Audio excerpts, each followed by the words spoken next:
paz. Beijos para vocês. Hoje eu estou aqui com o pastor Amaury. Amaury? Completa? Figueiredo. Amaury Figueiredo. Será um prazer entrevistá-lo nessa tarde.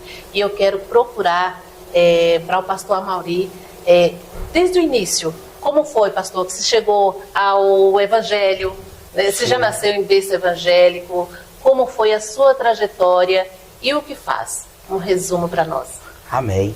A paz do Senhor Jesus a todos, que Deus abençoe. Amém. Para mim é uma felicidade muito grande estar aqui na TV Relacionamento e discutindo e trocando essa ideia, né, experiência. A senhora falando me fez lembrar um pouco atrás, né, a minha história. Logo cedo eu comecei na área de dependência química, infelizmente. E a minha mãe, por muitos anos, orando por mim, buscando por mim na igreja. Minha mãe orou por mim 5 anos e meio. E eu ali na área de dependência química, e antes ela espraguejava, falava um monte de coisa. Mas com o decorrer do tempo ela foi conhecendo a fé e ela começou a inverter esse papel. Aí em vez dela falar coisas ruins, ela começou a falar coisas boas. Você vai ser um homem de Deus, você vai ser um convertido, Deus vai transformar, você vai se tornar um pastor.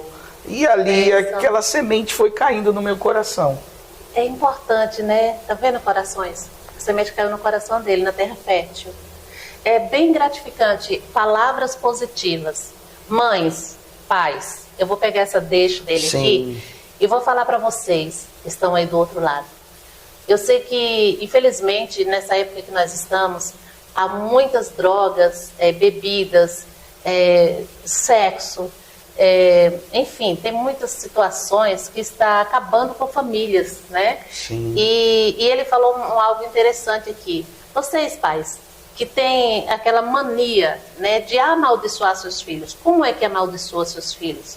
É quando ele chega com um determinado problema e vocês não sabem acolher, não sabem conversar, não sabem procurar saber o que realmente está levando ele a fazer isso, né? Em vez de dar boas palavras, um incentivo, vamos sair dessa junto, estou aqui com você, que é o que nós pais devemos fazer, né? A gente muitas vezes lança palavras que cada vez mais ele se afunda. Então, olha que lindo, a mãe dele falou palavras que incentivou positivo. E caiu no seu coração, e hoje nós temos aqui, né, o pastor. Sim. Graças a Deus. E até entanto me fez lembrar aquela palavra, né? Filhos, agora eu falo com filhos. Que ele deve honrar pai e mãe para que seus dias se prolonguem. É um mandamento com promessa de Deus, né? Com promessa de Deus. Então ali eu comecei. E sem contar, porque quando eu estava na época de drogadição, eu não era só um dependente químico que usava droga. Infelizmente, eu fui me enveredando cada vez mais ao ponto de partir para o tráfico. Eu não tinha condições de manter meu vício. Entrei no mundo da criminalidade e no mundo das drogas. Olha só, então, um abismo chama outro, chamando outro. E ali eu vendia droga, eu traficava droga. Com o tempo eu comecei a ser fornecedor, vendia arma, vendia munição. Um abismo foi levando ao outro. Então chegou um ponto que eu falava assim, agora, como que eu vou fazer para sair dessa situação? E minha mãe, sabe, 16 anos, eu comecei com 11 anos, com 16 anos eu deixei a casa do meu pai e da minha mãe e fui morar num ponto de tráfico. Ali eu vivia para o crime, vivia para as drogas, vida, sabe, destruída. Só que muitas das vezes o jovem ele não imagina o que ele vai passar, aquele processo que ele vai passar. Foi 3 tiros, facadas, pauladas, inúmeras situações. Ou seja, está vivo pelo milagre, né? Porque Deus realmente te ama. Porque Deus tem plano. Quando Deus tem plano, então a gente passa por certas situações na vida que a gente vê realmente a mão de Deus. Sim. Ao ponto de chegar uma arma, colocar na minha cabeça, engatilhar, apertar o dedo e não sair bala. E o camarada fala, ó, aqui é Taurus, Taurus não falha. Mas quando Deus tem um propósito, minha irmã, pode passar pelo vale da sombra da morte. Ele se cumpre o propósito. Por isso que hoje eu não penso, eu não medo consequências muitas das vezes que muitas das pessoas falam. Cuidado com isso, cuidado com aquilo, porque eu sei de onde que Deus me tirou. E sei o que Deus é capaz de fazer para salvar uma alma. E principalmente as almas escolhidas, aquela pessoa escolhida, determinada. Então eu creio que ele vive o tempo todo falando para mim, desse jeito assim, ó, continua, vai por esse caminho. Faça mais, porque para droga a pessoa faz de tudo. De tudo. De tudo. Infelizmente, como a gente estava falando, né? Ele falando aqui que foi morar no tráfico, né? Com pessoas do tráfico novo ainda. Né? Então, pais, tem que ter muito cuidado, porque estão perdendo muitas crianças, adolescentes para o tráfico. Né? Sim. É quem estão sendo pai e mãe. E outra coisa, eles não perdoam. Não, né? não. Errou, não tem perdão. Não é como papai mais mamãe, né? Que vai Eu lá costumo e falar assim, ó, se o pai e a mãe não for o amigo, o parceiro, aquele camarada tá ali do lado, para o que der o que vier. Isso. O filho errou, não olhe com um olhar de julgamento, mas tenta fazer ele compreender, porque hoje eu sou pai, eu tenho um filho de 24 anos, graças ao nosso bom Deus, meu filho já, sabe, já tá criado, já viaja o mundo todo, entendeu? Hoje, graças a Deus, é uma pessoa de bem, mas a instrução dele foi uma instrução, sabe aquela instrução de amigo, de pai, Entendi. de irmão? Ia fazer trabalho social na Fundação Casa com os Menores Infratores, meu filho novinho do meu lado, aí minha mãe, minha sogra, você é doido, levando o moleque para presídio, levando o moleque para isso. Não, mas a palavra fala, ensine o caminho que a criança deve andar. E quando ela estiver mais velha, ela não vai se desviar. Não se desvia. Ela Eu vai estava se justamente desviar. pensando nesse versículo enquanto você falava. Amém. É Né? direcionado por Direcionado, Deus, né? verdade. Direcionado Então por é Deus. isso. Gente, sei lá, o Estatuto da Criança, ele veio assim para desvirtuar muitas coisas, né? Sim. Infelizmente, principalmente na criação dos filhos. Né? Que hoje os pais, eu acho que tem até medo de falar com uma criança, de colocar ela no caminho, de ensinar ela o verdadeiro caminho. Né? Então, as crianças hoje, tem crianças que ela manda nos pais, ao invés de ser mandados pelos pais. Né? O caso inverteu aí. Sim. Né? Mas, graças a Deus que na igreja, a gente ainda tem esse costume bom, né? Seguir a palavra de Deus, ensinando Foi até ao nosso bom a filho. senhora citar isso, porque logo que meu filho, logo que veio ao mundo, alguns obreiros falavam, eu não quero ter filho, porque filho de obreiro, filho de pastor, filhos são problemáticos. Eu falei, na minha vida não vai se cumprir isso, vai ser diferente. Amém. Porque eu sigo a palavra, então a palavra tem que se cumprir na minha vida. Com certeza. Porque se é um Deus que cura, que salva, que liberta, que transforma e leva para o céu, por que ele não vai, ele vai deixar meu filho se perder? Né? De maneira nenhuma. Ele vai passar pelo que ele tem que passar, mas ele vai saber discernir o que é bom, o que é ruim. que é ruim. E ele vai ter as escolhas dele, entendeu? E eu tenho um papo muito aberto com ele. Isso é ótimo. Muito aberto. É. Ao ponto de eu chegar e ver ele um pouquinho cansado. E aí, como é que foi o dia hoje? Deu um peão e os caras lá deu um pega e tal, aquela coisa, sabe? Fala, ô pai. Né? Mas é por quê? Porque você tem que fazer parte da vida dele. Com certeza. Por mais tempo que passe, você tem que ser o pai, o amigo, o irmão, o parceiro, aquele que muitas vezes joga videogame, solta pipa, não sei. Na minha época era um costume, hoje é totalmente Era bolinha de diferente, gude, né? Bolinha de gude, essas coisas. Então, tudo isso tem que interagir com o teu filho. Se ele joga um videogame, gosta de um jogo, senta e brinca, conversa, diáloga, porque futuramente você pode ter certeza que ele vai seguir os caminhos e vai ver como exemplo. Com certeza. Você falou da Fundação Casa, você cuida de uma, como que é? Olha, eu fiquei 7 anos e meio fazendo trabalho penitenciário, né? Principalmente com menores infratores. Como eu era de uma igreja muito grande, eu participava da igreja muito grande, então a gente já começou a fazer obra social. Fiquei 25 anos no ministério fazendo obra social. A coisa que eu mais amo é obra social. Então a gente constantemente, fiquei 7 anos e meio, visitando terça, quinta, sábado e domingo Fundação Casa. Então praticamente todas as Fundações Casa do estado de São Paulo, praticamente a gente visitou. Desde a Baixada, interior, sabe, capital e etc. Então ali a gente sempre levava a conscientização. Ao mesmo tempo que eu estava cuidando, Deus estava cuidando do meu também. Amém. Eu vejo como isso. Porque quando a gente dá, automaticamente Deus é fiel de retribuir, né? Vir sobre nós. Aí muitas vezes a pessoa fala, mas não é para mim, mas é para aqueles que estão em volta de você. Sim. Porque você vai criando uma base, uma estrutura psicológica, mental e tudo. Sim. Então eu creio que é melhor dar do que muitas das vezes, né, receber. Verdade. E também, sei que tem uma igreja, né?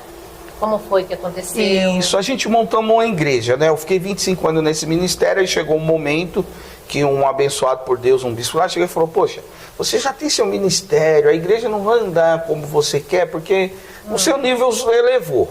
Que bom. A verdade é isso. Olha. Você hoje não precisa entrar na Fundação Casa porque eu te levo, eu coloco o seu nome lá e você coloca porque todo diretor te conhece, Secretaria de Segurança Pública já te conhece, sabe do seu trabalho, sabe das palestras. Dentro da Fundação Casa, o pessoal ia fazer um trabalho lá com a igreja, mas tinha um trabalho diferenciado, que era o trabalho de prevenção que eu fazia. Sim. Já fazia palestras sobre drogas, contando a minha história de vida e ao mesmo tempo incentivando o jovem a sair daquela vida.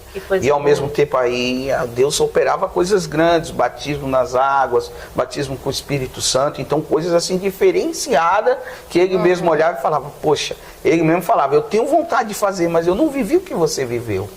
A experiência de vida é muita coisa. Então ali, ele mesmo falou, olha, ninguém vai apoiar seu trabalho, eu acho melhor você procurar seu caminho, abrir seu ministério e continuar fazendo o que você faz, porque você já faz um monte de coisa, não adianta você querer que a igreja vai. E aí foi quando um pastor, discipulado por mim, né, eu mesmo já tinha até esquecido, aí ele chegou para mim e falou, eu vou abrir um ministério assim, e a gente abriu uma igrejinha bem pequenininha. Aí com o decorrer do tempo, a gente conseguiu um espaço maior. Pode deixar o nome da sua igreja? Sim, aí, Igreja Fraternidade Cristã, tá ali no Parque América, né? A gente toma ali perto do Frazana ali. E graças a Deus a igreja, a gente conseguiu um espaço maior. Aí eu falei, agora o senhor fica com a igreja, que agora eu vou abrir a casa de recuperação e vou cuidar daquelas vidas que estão lá. Que coisa boa! Aí ele falou, poxa, mas eu falei, sim, pastor, tá bonita, tá bacana, tá legal. Agora o senhor cuida das alminhas que estão aqui e eu vou cuidar daquelas outras que estão mais perdidas ali. Ai, que show! Então quer dizer, o seu ministério na realidade é recuperação de pessoas. Isso, abrir uma clínica de comunidade terapêutica, né, que é uma clínica de recuperação, aonde que a gente trata de dependentes químicos. Né? Nós estamos hoje aproximadamente com 20 meninos lá, né? Onde é que a gente ministra a palavra sobre a vida dele e faz um verdadeiro discipulado ali, né? Leva a palavra de Deus, entendeu? Culto constantemente, porque eu penso muito assim, no físico, no mental e no espiritual. A maioria das vezes o jovem chega, bate no nosso portão, vindo da rua, só com a roupa do corpo fedendo, sem tomar banho, sem nada. Olha. Nada. Só ali do jeito que ele está. E a gente entra para dentro, conversa, dá um banho, dá um prato de comida e ali fala, ó, tem certeza que você vai querer se tratar? Porque é um período de desintoxicação, é um período agudo, porque ele está usando um tipo de substância. E aquilo, o corpo, o organismo está contaminado, né? É, isso. A palavra concreta é essa, contaminado. Por quê? Da furúnculo, da dor de cabeça, da dor nas costas, é inúmeras dores. Eu até brinco com ele, o período de desintoxicação você vira a Maria das Dores. Dores para tudo quanto é lado. Aí é a época que a gente tem que ter mais cuidado. Cuidar deles e tudo, porque muitas das vezes bate a abstinência e quer ir embora. Ele não quer ficar. Por isso que eu falo que tem a parte física, que é o físico, a mental, que é trabalhar na mente dele, e depois a parte espiritual. Então tudo é um processo que tem que ser muito bem elaborado, porque qualquer transtorno durante isso, aí acaba não chegando ao êxito, à recuperação. Entendi. Porque comigo foi assim. Eu fiquei 7 meses para desintoxicar. Há recaídas, né? Sim. Esses 7 meses meu foi altos e baixos. Até o ponto que eu cheguei de pensar em tirar minha vida, em pensar em... Sabe? E aí foi quando eu fiz aquela coisa que Deus tocou no meu coração e um obreiro me ajudou na época. Eu não esqueço disso. Porque ele falou assim, ó, faça como o ladrão da cruz. Você fez tudo errado, não fez? Bebeu, usou droga, entrou no tráfico, fez isso, fez aquilo, e etc, etc. Vai para a cruz. E se arrepende. Se você se arrepende, Jesus vai te salvar. Então eu creio que essas vidas que estão por aí perdidas, procure Jesus. Porque só Ele é o caminho certo. Né? E além de ser o caminho certo aqui na Terra, porque a gente desvia de muitas coisas, ainda tem o caminho do céu, né? Que a gente só entra lá por Ele. Por Ele, né? por Ele. E já imaginou naquele dia ele dizer assim, seja bem-vindo, bendito do meu Pai? Pastor, foi uma honra estar contigo aqui. Amém. Foi um papo muito bom. Deixa um versículo, uma frase de incentivo para os corações que estão nos ouvindo. Sim. Olha, a palavra do Senhor é muito verdadeira para aqueles que buscam e perseveram. Em João 8,32 está escrito assim, ó, e conhecei-vos a verdade, e a verdade vos libertará. Então eu creio nisso, que se você buscar, se você perseverar e procurar a verdade de fato e de verdade, Ele vai revelar para você a verdade, que Ele é a pura verdade. Então Ele entrando na sua vida, Ele traz cura, Ele traz libertação, Ele traz transformação. E um pouquinho mais na frente Ele fala assim, ó, se verdadeiramente o Filho vos libertar, verdadeiramente sereis livres, libertos. E quando Ele entra, você pode ter certeza que Ele transforma a vida, corpo, alma, espírito, coração e transforma a gente como uma nova criatura para servir. Né, completo. Graças a Deus. Foi um prazer enorme estar contigo, amém. Tá bom? E, gente, olha, ouça, né, esse programa, todos que nós gravamos, tire algo bom para o seu